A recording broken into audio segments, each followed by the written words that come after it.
আসন্ন ত্রয়োদশ জাতীয় সংসদ নির্বাচনের সব কার্যক্রম স্থগিত চেয়ে হাইকোর্টে রিট দায়ের। উত্তপ্ত দেশ, উত্তাল দেশের রাজনীতির মাঠ। এবার শান্তিপূর্ণ ও উৎসবমুখর হবে ত্রয়োদশ জাতীয় সংসদ নির্বাচন। ঐতিহাসিক নির্বাচন নিয়ে সারা দেশের মানুষ গর্ব করবেন বললেন প্রধান উপদেষ্টা। প্রশাসনের একটি বড় অংশ জামায়াতের দখলে, এমন বিস্ফোরক মন্তব্য করেছেন রুমিন ফারহানা।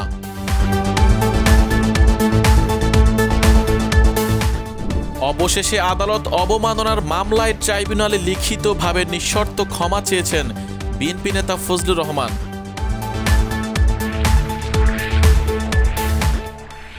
এবার নির্বাচনকে বানচাল করতে আওয়ামী লীগ উঠে পড়ে লেগেছে। ভারতে বসে হাসিনার ইন্ধনে এবার নাশকতার ছক করছে আওয়ামী লীগ।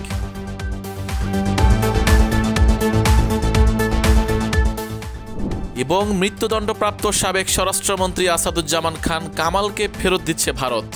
এতক্ষণ শুনছিলেন সারাদিনের সংবাদ শিরোনাম, এবারে বিস্তারিত।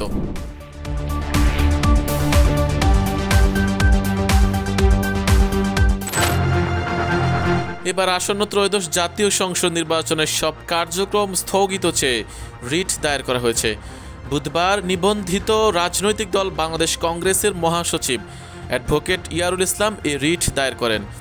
রিট আবেদনে নির্বাচনে জেলা ও উপজেলা নির্বাচন কর্মকর্তার পরিবর্তে জেলা প্রশাসক ও উপজেলা নির্বাহী অফিসারকে রিটার্নিং কর্মকর্তা ও সহকারী রিটার্নিং কর্মকর্তা হিসেবে দায়িত্ব দেওয়ার সিদ্ধান্ত কেন অবৈধ হবে না, এই মর্মে রুল জারির আর্জি জানানো হয়েছে।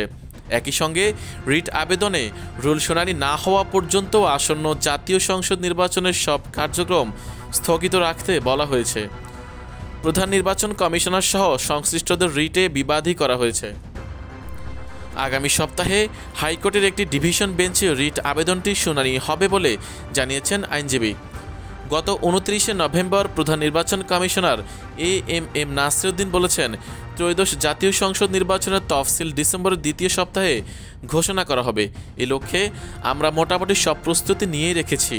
ইনশাআল্লাহ জাতিকে সুন্দর, অংশগ্রহণমূলক, গ্রহণযোগ্য নির্বাচন উপহার দেওয়ার যে অঙ্গীকার করেছি তা আমরা বাস্তবায়ন করব। প্রধান উপদেষ্টা ডক্টর মোহাম্মদ ইউনূস বলেছেন, আগামী ফেব্রুয়ারিতে অনুষ্ঠিত হতে যাওয়া ত্রয়োদশ জাতীয় সংসদ নির্বাচন হবে শান্তিপূর্ণ ও উৎসবমুখর। জাতি এই ঐতিহাসিক নির্বাচন নিয়ে গর্ব করবে। বুধবার সকালে মিরপুর সেনানিবাসে ন্যাশনাল ডিফেন্স কোর্স ও আর্মড ফোর্সেস ওয়ার কোর্স 2025-এর সমাপনী অনুষ্ঠানে তিনি মন্তব্য করেন।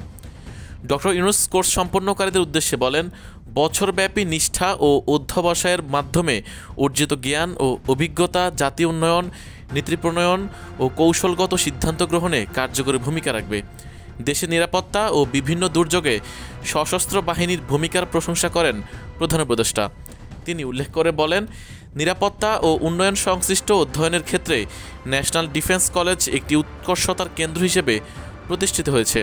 দ্রুত পরিবর্তনশীল বৈশ্বিক প্রেক্ষাপটে জাতীয় ও আন্তর্জাতিক চ্যালেঞ্জ মোকাবিলায় দক্ষ নেতৃত্ব তৈরিতে প্রতিষ্ঠানটি যথাযথ ভূমিকা পালন করেছে। এ সময় বেগম খালেদা জিয়ার সুস্থতা কামনায় দেশবাসীর কাছে দোয়া চেয়েছেন প্রধান উপদেষ্টা।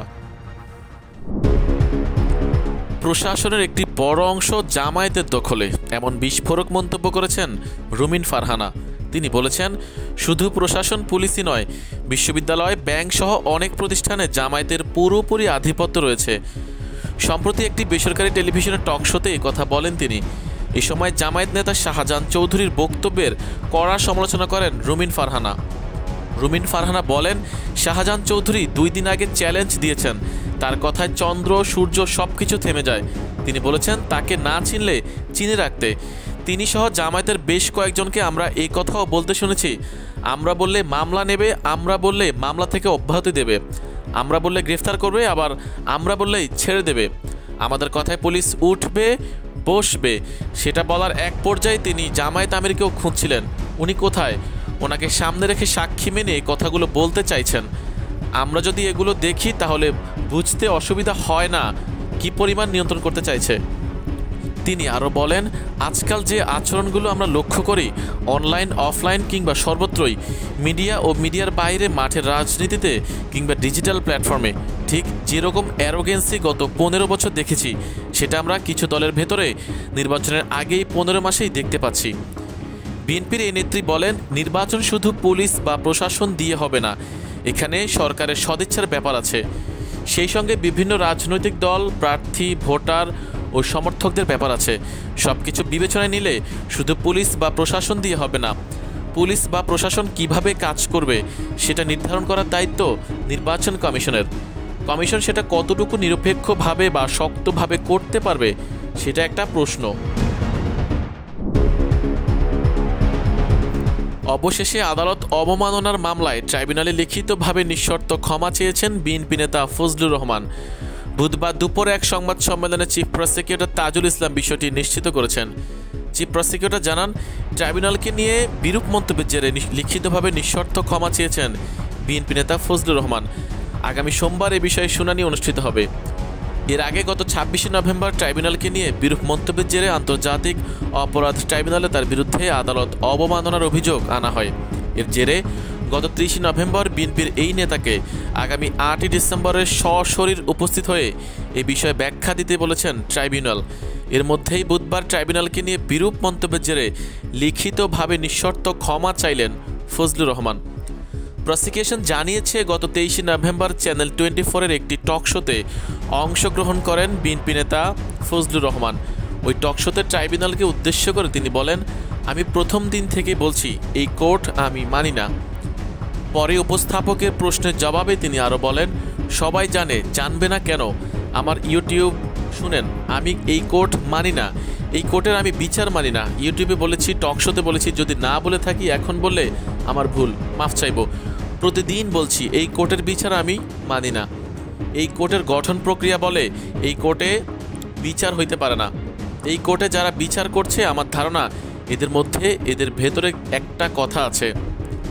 এছাড়াও ওই টক শোতে তিনি অনেক মানহানিকর বক্তব্য দিয়েছেন বলে অভিযোগ করে প্রসিকিউশন আরও জানিয়েছে, আমরা শুধু কোর্ট নিয়ে তিনি যেটুকু কথা বলেছেন সেটি ট্রাইব্যুনালের সামনে পড়েছি। সেই সঙ্গে পুরো 49 মিনিটের ওই টক শোটি আমরা পেন ড্রাইভে করে ট্রাইব্যুনালে দাখিল করেছি।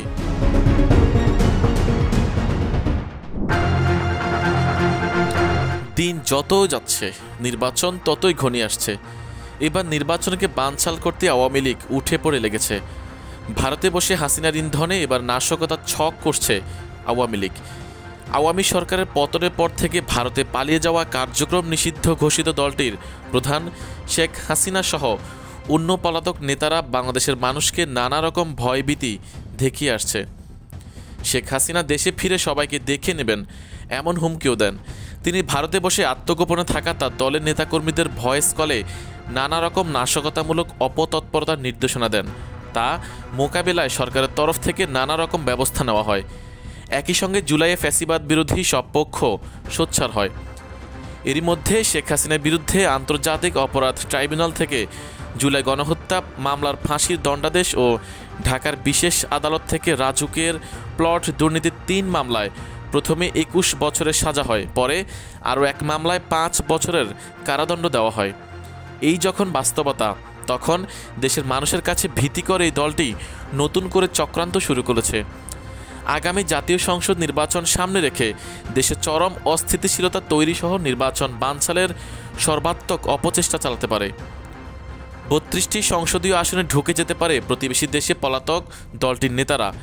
ওইসব আসনে ভয় ভীতি প্রদর্শন সহ উস্কানিমূলক কর্মকাণ্ডের মাধ্যমে ভোটের সুষ্ঠু পরিবেশ বাধাগ্রস্ত করতে পারে তারা। সীমান্তবর্তী আসনগুলোতে আওয়ামী লীগ সহ বিভিন্ন সন্ত্রাসী গোষ্ঠী ভারত থেকে অবৈধভাবে অস্ত্র সংগ্রহ করে নির্বাচনে সহিংসতা চালাতে পারে। ত্রয়োদশ জাতীয় সংসদ নির্বাচনকে বিতর্কিত ও বাধাগ্রস্ত করতে তারা সীমান্ত এলাকায় প্রবেশ করে সংখ্যালঘু ভোটারদের ভোট কেন্দ্রে যেতে বাধা দিতে পারে। নির্বাচনে অংশগ্রহণকারী বিভিন্ন রাজনৈতিক দল ও কার্যক্রম নিষিদ্ধ আওয়ামী লীগ বিভিন্ন মাধ্যমে সংখ্যালঘুদের উস্কানি ও মদত দিয়ে তাদের বসতবাড়ি ও ধর্মীয় প্রতিষ্ঠানে হামলা ও ভাঙচুর চালিয়ে ভোটের পরিবেশ নষ্ট করা সহ নির্বাচনকে প্রশ্নবিদ্ধ করার অপচেষ্টা চালাতে পারে। একটি বিশেষ গোয়েন্দা সংস্থার প্রতিবেদনে উঠে এসেছে আওয়ামী চক্রান্তের এমন সব তথ্য। এরই মধ্যে প্রতিবেদনটি সরকারের উচ্চ পর্যায়ে দাখিল করা হয়েছে বলে জানা গেছে।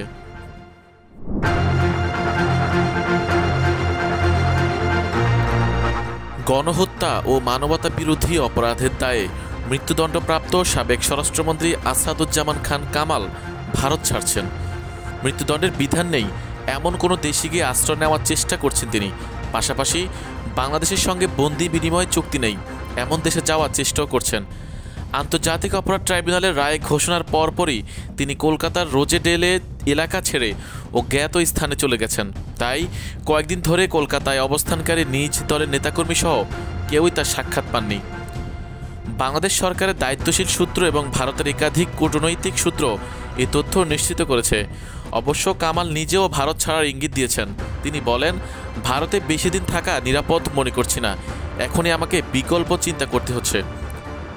জুলাই বিপ্লবে গত বছর 5ই আগস্ট আওয়ামী সরকারের পতনের পর শেখ হাসিনার পাশাপাশি তার সরকারের স্বরাষ্ট্রমন্ত্রী কামালও পালিয়ে ভারতে আশ্রয় নেন।